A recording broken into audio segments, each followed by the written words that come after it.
Saya kasih contoh riwayat supaya bisa direnungi. Nabi Musa alaihissalam satu hari waktu di Tursina, di bukit Tursina, beliau sambil menunggu selama 40 hari kitab Taurat turun. Ada beberapa kejadian-kejadian besar di situ. Di antaranya Musa alaihissalam pernah meminta agar di hari ke-37 menunggu di Tursina agar Allah memperlihatkan dirinya. Lalu Allah subhanahu wa ta'ala menyuruh Musa melihat gunung-gunung yang ada di sekitarnya. Gunung-gunung yang ada di sekitarnya. Ternyata gunung itu hancur lebur. Karena tidak mampu untuk menampung kedatangan Allah. Allah nggak datang. Tapi baru Allah mengatakan kalau gunung-gunung itu bisa menampung kedatanganku, maka aku bisa datang. Aku akan datang, hai Musa. Tapi ternyata Allah, waktu Allah baru mau datang, gunung-gunungnya hancur, lebur depan mata Nabi Musa. Sampai Nabi Musa pingsan. Tapi ini bukan bahasan kita. Ada kejadian sebelumnya. Musa alaihissalam sempat mengatakan, ya Allah, aku ingin sekali melihat keadilanmu. Aku ingin sekali melihat keadilanmu. Kata Allah, mengutus Jibril alaihissalam datang dan Jibril mengatakan, hai Musa, Tuhanmu berkata, kau tidak mampu. Kau tidak bisa sabar melihat keadilannya Allah kalau ke dalam kejadian langsung. Ada kejadian terjadi, kamu akan sulit untuk bisa sabar untuk menunggu itu. Karena ada prosesi-prosesi dalam kasus-kasus yang ada. Kata Musa, saya akan coba sabar dengan taufik dari Allah. Baiklah. Allah setuju, dikasih ke Musa alaihissalam. Maka Musa alaihissalam disuruh pergi ke salah satu mata air. Di sekitar gunung Tursina, padang pasir, gunung-gunung batu, nggak ada orang di situ. Tapi ada mata air, airnya ngalir. Musa alaihissalam disuruh oleh Allah ke situ nggak buat apa-apa. Situ aja duduk. Udah, saksikan saja apa yang terjadi. Nggak lebih daripada itu. Maka yang terjadi adalah Musa alaihissalam lihat dari jauh. Nggak lama kemudian ada orang datang nunggangin kuda. Nunggangin kuda. Orang ini datang nunggangin kuda, dia haus, dia turun ke mata air itu. Orang ini nggak lihat Musa alaihissalam. Musa alaihissalam di tempat yang tersembunyi.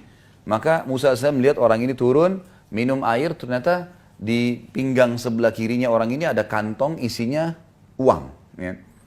Cukup banyak. Rupanya waktu dia minum, jatuh terlepas dari pinggulnya dan dia tidak pinggangnya dan dia tidak sadar.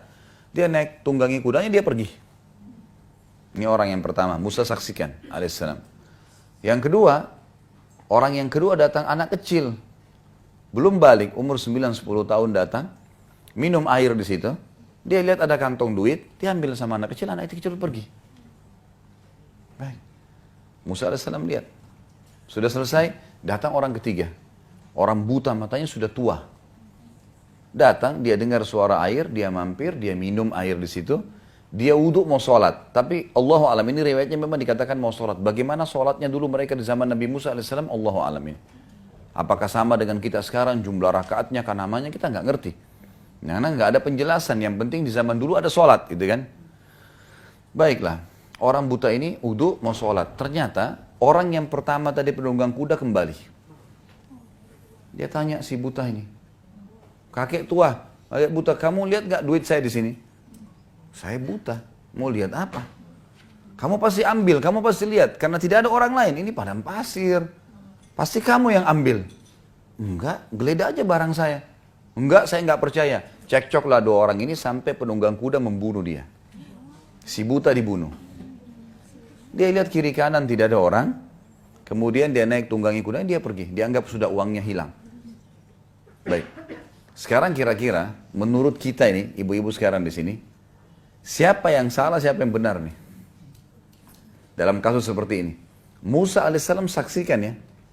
Dalam pandangan Musa alaihissalam mungkin sama dengan kita. Yang salah anak kecil. Kenapa? Karena kalau anak kecil tidak ambil duit itu, nggak terjadi sih ini bertengkar, ini membunuh kan? Benar nggak? Baik. Itu yang dilihat oleh Musa alaihissalam. Kalau kita juga di situ mungkin kita akan lakukan hal yang sama. Karena anak kecil tadi sumber masalah nih. Coba dia minum, dia biarin duit itu, orang ini kembali, diambil duitnya, dia pergi, nggak dibunuh si buta. Kan gitu. Tapi subhanallah, Musa alaihissalam tidak sabar nih. Kok ini ribut, ini bunuh, ini pergi, selesai. Anak kecil itu enak saja main pergi. Datang Jibril, dia mengatakan, Musa mengatakan, ya Allah saya nggak bisa sabar. Turun Jibril AS mengatakan, hai Musa, Tuhan mau mengirimkan salam padamu dan mengatakan memang kamu tidak bisa sabar. Kau tidak akan sabar. Kalau mau melihat, mau menilai keadilan Allah sulit. Baiklah. Tapi ceritanya seperti ini, hai Musa. Diceritakanlah. Yang benar dari 3 orang itu, si anak kecil. Justru yang dianggap Musa salah, itu yang benar. Gimana ceritanya, kata Musa alaihissalam? Kata Jibril alaihissalam, kita bicara sekarang tentang ayahnya si anak. Anak ini kecil ini rupanya punya ayah. Ayahnya mati dibunuh oleh orang. Ayahnya sebelum dibunuh oleh orang, dia pernah menjadi pegawainya penunggang kuda itu. Dan penunggang kuda itu pernah tidak memberikan gaji ayahnya si anak. Dan subhanallah, sebentar. Jumlah uang yang dia tidak kasih, sejumlah yang ada di kantong itu. Jadi penunggang kuda tidak pernah berpikir sebelumnya, kenapa dia meletakkan uang sejumlah itu, dia tidak pernah berpikir mampir di mata air itu minum dan jatuh duitnya. Dia nggak pernah berpikir. Dia tidak bertemu sama si anak kecil dan tidak tahu kalau ini anaknya dulu pegawai dia tidak kasih gaji, dia tidak pernah kenal anak kecil ini ambil pergi. Anak ini juga belum balik. Nggak ada hukum syar'i pada dia. Maka kata Jibril alaihissalam, karena ayahnya si anak itu terzalimi oleh si penunggang kuda, maka Allah dengan keadilannya memberikan haknya orang yang terbunuh, ya si ayahnya si anak ini, kepada ahli warisnya. Walaupun sudah mati kembali kepada dia. Kata Musa alaihissalam, lalu bagaimana dengan orang tua yang buta? Kata Jibril alaihissalam, ayahnya si anak ini sebelum meninggal dibunuh orang dan yang membunuh si buta itu. Sehingga, sebentar, tidak usah dibayangkan ibu-ibu di situ. Biasa ibu-ibu kita pakai perasaan, kita kalau cerita dibayangkan. Dengar saja, ambil pelajaran. Ambil pelajaran. Sudah, sebentar, jangan diputus dulu. Sekarang, lihat bagaimana keadilannya Allah. Ayah si fulan yang tadinya dia dizalimi, ayahnya si anak, Allah kembalikan haknya kepada ahli warisnya dari orang yang menzaliminya, dan orang yang membunuhnya dibunuh oleh orang zalim. Langsung Musa alaihissalam mengatakan, luar biasa keadilan Allah. Gimana kita manusia? Ini baru satu kasus ya. Berapa banyak kasus di muka bumi ini? Hah? Kasusnya manusia beda, kasusnya jin beda, kasusnya hewan beda, yang sampai pada hari kiamat, kata Ibnu Katsir rahimahullah, menukil sebuah riwayat, Allah dengan kemahaadilannya nanti hari kiamat akan menghakimi domba yang bertanduk kenapa menanduk hewan yang tidak bertanduk. Hewan Allah adili nanti dengan keadilannya. Apa yang kita bisa ambil dari kisah ini? Kalau semua kita di bawah pengawasan Allah Sang Pencipta, jangan bermain api. Allah tahu.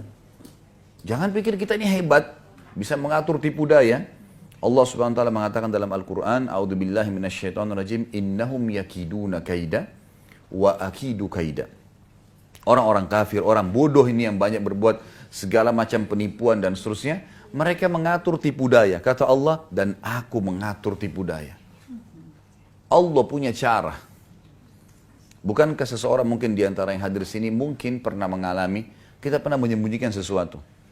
Allah bongkar dengan caranya dan kita begini, kok bisa ya? Jangan berpikir, oh saya bisa rahasiakan. Allah punya cara. Ada cara dibongkar dengan caranya Allah SWT. Jangan bermain. Jangan main-main macam-macam nih.